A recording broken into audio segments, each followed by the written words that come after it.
Hey everyone, it's Jerry at the Fledge with another episode of Every Damn Day. Today on the show, we have our Chicago friend, Will Sōderberg. Did I say it right? Perfect. Sōderberg. That umlaut or whatever. Is that an umlaut? No, it's just a long O. A long O, okay. Like a phonetic. And you were telling me what language that was. The name is Swedish, yes. That's a Swedish name.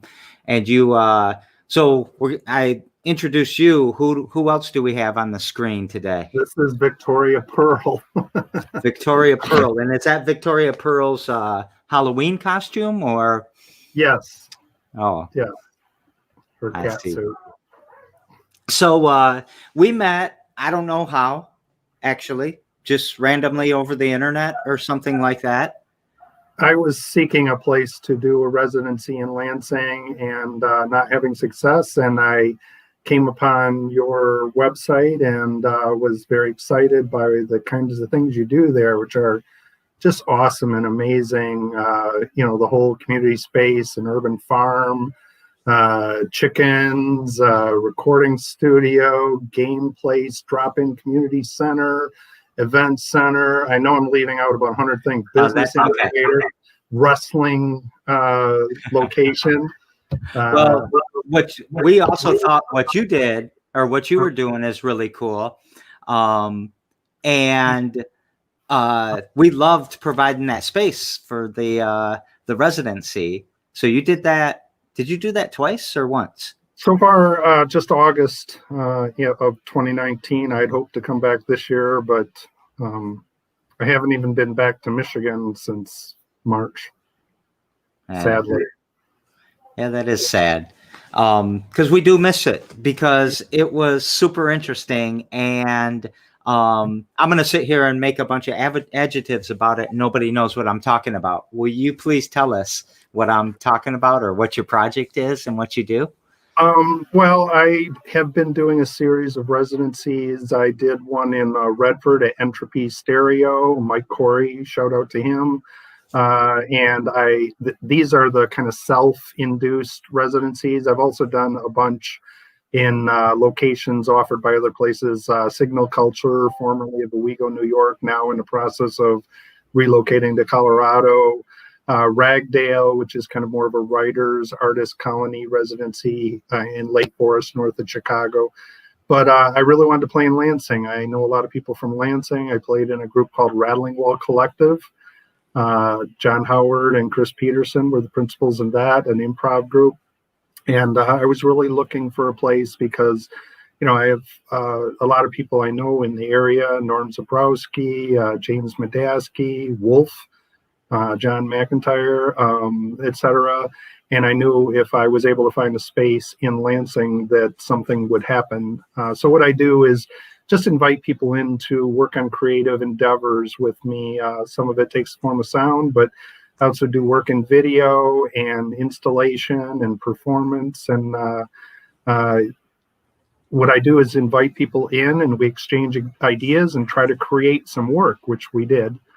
And I always just learn a ton. I mean, and certainly coming to the Fledge was a huge education, very exciting because, my little micro label collective, the White Rose Network, is like a dream of something like what the Fledge manifests.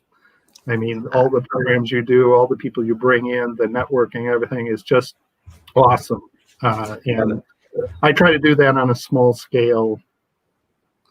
Well, I could say that you did do that on a small scale, and the Fledge is actually made up of people doing that on a smaller scale, but all coming together and sharing. And because without you all, the Fledge is an empty church, right? It's an old, empty, dirty church. And well, Jerry Norris, who says things like radically inclusive, and my job is to say yes. And you don't run that everywhere. So, respect. Oh, thank you very much. But I am going to keep going back to you because even what you were talking about, that radical inclusion, you brought Wolf in here. What's the guy from I can't remember the. I'm gonna say. I swear. I hope your grandkids, or was it your grandkids? Or I don't think any of my grandkids were. Oh, here. yeah, Yeah, yeah. my grandkids are here. Yes. Are they there? Because I was gonna say the crucifix, Oh, right? yeah. Norm Zabrowski. Some of my friends have punk rock roots. Yeah. There was also interactions that I was excited about and would have liked to develop more, like meeting Edward Smith, the painter, who was there and talking about Gigantomachia, which I kind of stole that idea for the trio that recorded toward the end of the residency. Corey Callicutt and his son came, Candace Whitmore. I mean, at one point I was doing a session and I had a 7-year-old playing drums and a 70-year-old had vocals. And that just was great. Is that the piece we're thinking about playing at the end there? Both of those individuals are on that. It's primarily Candace's piece. She drove it, and I know it's not quite finished, but it's 90-85% there. It's a work. And then one of the guys from the Crucifix came and did a show on the steps just randomly one day. Okay. That was really cool, and it was because of you. Oh. So it's serendipity. These things all kind of tie together. So thank you for that. You told us a bit about your project. What about you? You're from you have Michigan roots, right? Well, I consider myself a native Michigander in exile. I had to come here for work. I was born in Smiths Creek, which is outside of Port Huron. Went to high school in Port Huron. Went to Western Michigan University, so I spent some years in Kalamazoo. And the White Rose Network was founded there, inspired by things such as David Livingstone's Ninth Decade Coalition, and things like Destroy All Monsters in Ann Arbor and the Los Angeles Free Music Society and the Fossil Aerosol Mining Project in Chicago and Ono and all these long-term kind of post-punk art groups. I don't know. They're all over the country. And Time Stereo, a cassette label in the Detroit area. And so that started in Kalamazoo. I spent a little while in Lansing, just like a summer. But I lived in suburban Detroit while my kids were growing up, Ferndale, and I had a house in Southfield up until February. And I, for work reasons, had to relocate to Des Plaines, Illinois, which is a suburb of Chicago, about 12 years ago. And so I've been here, but I regularly went back to Michigan and always felt like a Michigander. I don't even talk right according to the Chicago folks. I still like my Michigan teams, the ones that are, I don't know, have deserved it. There's one team that I've kind of divorced because they aren't doing much. But yeah, I regard myself a Michigander, and so it was very, very much of interest to me to come there.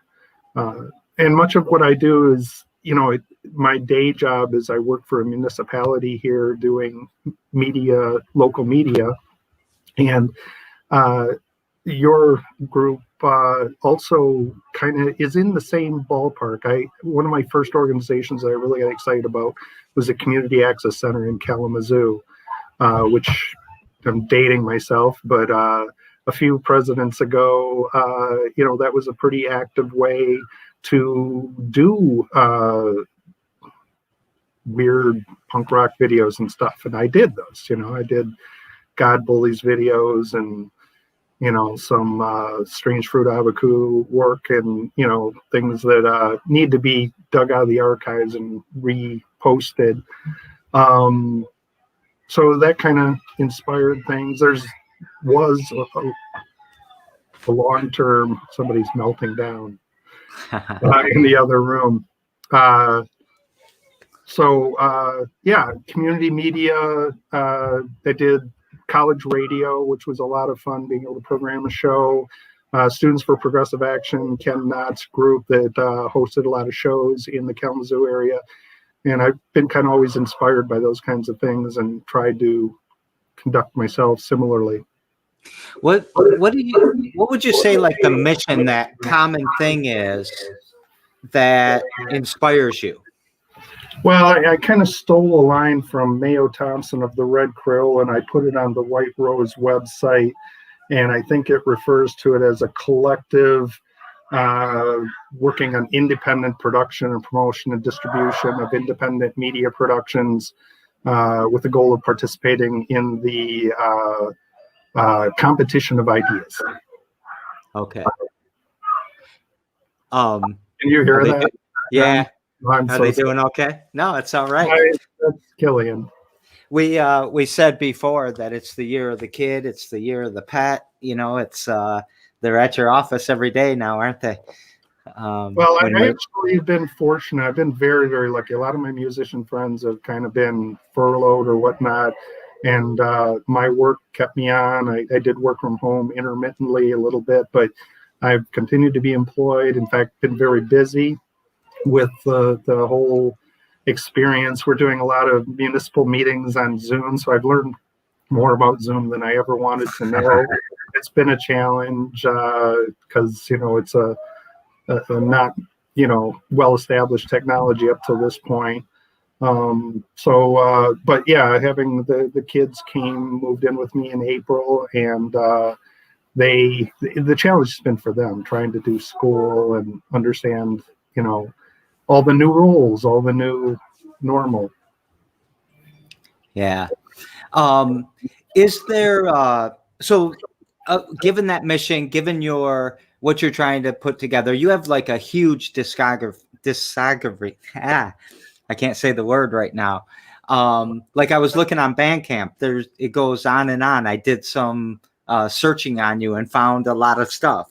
Is that you're pretty prolific? Well, I'm maybe persistent. I've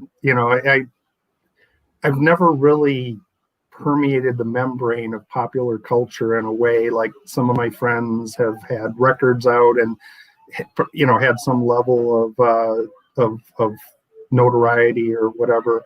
And I've always kind of flown under the radar. A lot of living room recordings, 4-track recordings, home studio recordings. I recorded some at Western, some community stuff, but I have been pretty persistent, and I keep documenting the stuff. I mean, Bandcamp I don't think it has half of the kind of archival project, but I've got stuff on there going back to, when it all kind of started. I don't think gets a lot of attention paid to it, but I keep doing it. It's there. It's you gave us a lot of appreciation for just recording things and getting them out there and getting them I don't know, I guess creating a space for people to be able to do that. And then we had like StoryCorps came in, and we started recording stories, and it just, I don't know, it kept bringing me back to when you were here. And thinking about just like a library of sounds and a library of messages and how important audio and video and all of this really is. And then COVID hits, and it's like everything, right? I mean, our whole world turns into that. The face-to-face starts to go away, unfortunately. Do you think that kind of prepared you? I don't know that anybody could be prepared for what just happened. I mean, I'm 60 years old, so I've been around the block a few times, and I've not seen anything like this. I've not seen anything like the current day politics. I've not, seen anything like this pandemic. You'd have to go back to 1918 to find anything similar. I mean, yeah. It's all new, and but I try to pride myself, even though I'm an elder at this point. I'm still looking for new music to listen to. I'm still interested in new artists. I'm not out at the clubs every day, but I don't just listen to the same bands I did. I discover people, and sometimes they're people who've been around a while. So. But it's an ongoing search, and I like new technologies. Yes, sir. I need some help. What do you need? Come here. I can't hear them if I wear my helmet, but if I Well, do you want to take your helmet off? No, I don't even know if you can. Can you? Well, you have to take your suit off. But I can't hear them. And then if I put my headphones on... Well, you have two choices. You can take your suit off. I'm going to mute him for a second and let them deal with that. And I am going to play a sample When the master of is here, it's Candace. not spiritual, it's sensual. Jesus, women swooned, fell to their knees, head to his feet. Men moved to tears when his eyes met their gaze. Buddha, joy incarnate, he sat telling stories, rocking with bliss. His body golden, shining like someone swabbed with oil. Krishna, dark lover, beautiful one. His flute transported those with ears to hear. He danced before them, with them, not as a metaphor. He danced. When the master is here, it's not spiritual, it's sensual. Muhammad is... So I'll take a break from that and we can play a little bit more. Thought that would be a good time to introduce kind of what you did when you were at the Fledge. Well, primary credit for that goes to Candace. That was. You hear me okay? Yes. Can you hear me? Oh, Can you hear me okay? Yes, yes. Okay. I mean, most of the time when I do these residencies, I end up directing most of it, and some people come in, they kind of participate. In Candace's case, she came in with ideas and kind of I just facilitated. So that was nice. And it was something to learn. Her piece came from a whole different place than I would ever go myself. So, you know, it expanded me. I apologize so much for the background noise, but this is my life. It's to me, it's completely okay. I mean, this is the Fledge. We're raw. It's what we do. I have no idea what I'm doing. I said I'm going to start, 48 days ago, I said I'm starting a podcast called Every Damn Day and started it that afternoon. And here's where we're at. So to me, I'm okay. And look I transitioned into that Candace thing and all that. So I'm learning how to be a producer. A calmness and a serenity and certain aspect. And yeah, I mean, and significant to my life right now is just the fact that I do have a 10-year-old who has some struggles, as we all do, a 12-year-old who's in 7th grade, and then a 17-year-old who's a senior in high school. And can you imagine being a senior right now? And they're getting screwed. Yeah. So I've got a couple people in the crowd right now. And one of the question is, do you only deal in music, or do you do something with like informational videos, like for positioning and stuff like that, like maybe marketing or something with the city? Well, the work with the city is all about telling the city's story. I mean, we do instructional videos on how to use the new software online dashboard for water meters. We promote the city. We do special events. I mean, we're working right now on a virtual holiday lighting ceremony. We had to do a virtual 4th of July, which fortunately we had some archives and we were able to go back. And we did a thing where we had a scout. We had the woman who's been organizing the parade in Des Plaines for 17 years, who almost never appeared on camera, but we got her to do a Zoom interview. A veteran from World War II, a veteran from Vietnam, a veteran from the Desert Wars, and who all came out and said what this parade means to them. And I think it was, a pretty nice piece for us. But yeah, we do a lot of informational video, but that's the day job kind of. My own work tends to be more abstract, and I do a lot of video work, drones. The Signal Culture organization kind of extends from the Experimental Television Center of the 70s and 80s, Namjoon Pike, and those folks, Dave Jones, names you may not know, but you should if you're into video processing. So there's a lot of video work of all different shapes. I mean, as long as it doesn't make money, I work on it. We yesterday I went I think it was yesterday. I went to a new place that just opened in Lansing. That's the largest, what would I say, virtual reality, like sensors and camera between New York and California. So there's a bigger one in New York, a bigger one in LA, but we've got the third biggest one in the nation now here in Lansing. Nice. And we're starting a film studio that the Fledge is partnered up with a bit. That's also very interesting.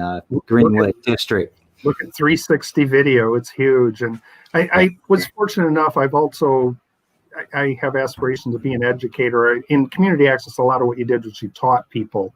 You facilitated studios and you taught people to do their video productions.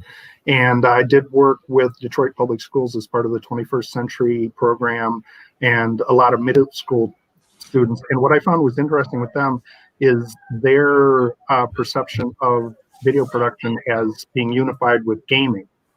And so these things are all coming together. I mean, the kids know where that's coming, and that's, game development and narrative storytelling and, the abilities of these media to become something different. I mean, it's going to make moving from silence to talkies look like, a baby step. I mean, I think it's going to be interesting. So, is there something you do every damn day that kind of moves you forward towards a mission, gets you through the day? Somebody mentioned that she loves the background noise. It's like she loves watching parents navigate the family care and the work in this kind of awesome way. So that's as valuable, I think, sometimes as our conversation that we're having to people watching. Well, it's the reality. I mean, right now, every damn day I get up and I take kids' temperatures and I check them into their schools, and every damn day it's different. I mean, we weren't here a month ago, and going forward, we may not be in school. So just kind of, taking a look at where you are and moving forward with that. There's another one of these upstairs, Minya. Pretty much every day he's got some thyroid issues, so he gets medication, and that's kind of a ritual I do, which is manage him. And he's been my buddy ever since he found me about 15 years ago. And he gives me great comfort, as does this one too. And they're not getting along right now, so they're separated. Just things couldn't be too complicated, could they? Yeah. But I mean, it's the people in my life, I mean, my life, January, I was living here by myself with the 2 cats, now 3 kids, and their mom comes and visits 4 times a week. And, it keeps me moving. And work is, I'm thankful for it. I've been very fortunate, and we've all been healthy so far. So just try to take a moment and appreciate where we are. That's the big challenge to me. That's the big magic. If I try to advise anybody, which I probably have no right to do so, but I would say, stop right here for this second. I'm getting interviewed by someone that I respect so much with an organization that's in a building that's just so fabulous, that does such great things, like things that I aspire to. And Killian's out here melting down, but he's going to be okay, and I'll get to go in and save him in a few minutes, and this one's okay too. I mean, the heat's on, the bills are paid. It's like when you get sick, you remember how good it was before you got sick. Yeah. And I try to remember that in advance. And sometimes it's just a matter of sitting here and going, appreciating, Yeah. So I appreciate it. There's a great podcast called The Fitzroy Diaries, and the woman who writes that, she's Australian. She does a great job at putting you in that mindset of she walks around the neighborhood in the storyline with a baby strapped to her chest and appreciates what's around her in a very positive way. All right. We'll have to find a reference to that and put that in the links with your Bandcamp stuff. So yesterday, now I feel like I want to move this along because Killian, I don't want to melt him all the way down. So try to stop it. Well, that's your job. I got to get you to your job. Right? Let him do it. Allison Spooner, an author, was on the show yesterday, and as you know, we daisy chained the shows together. So she has a question for you that I'm passing along, and her question is, what was that first sound that you remember that you wanted to record?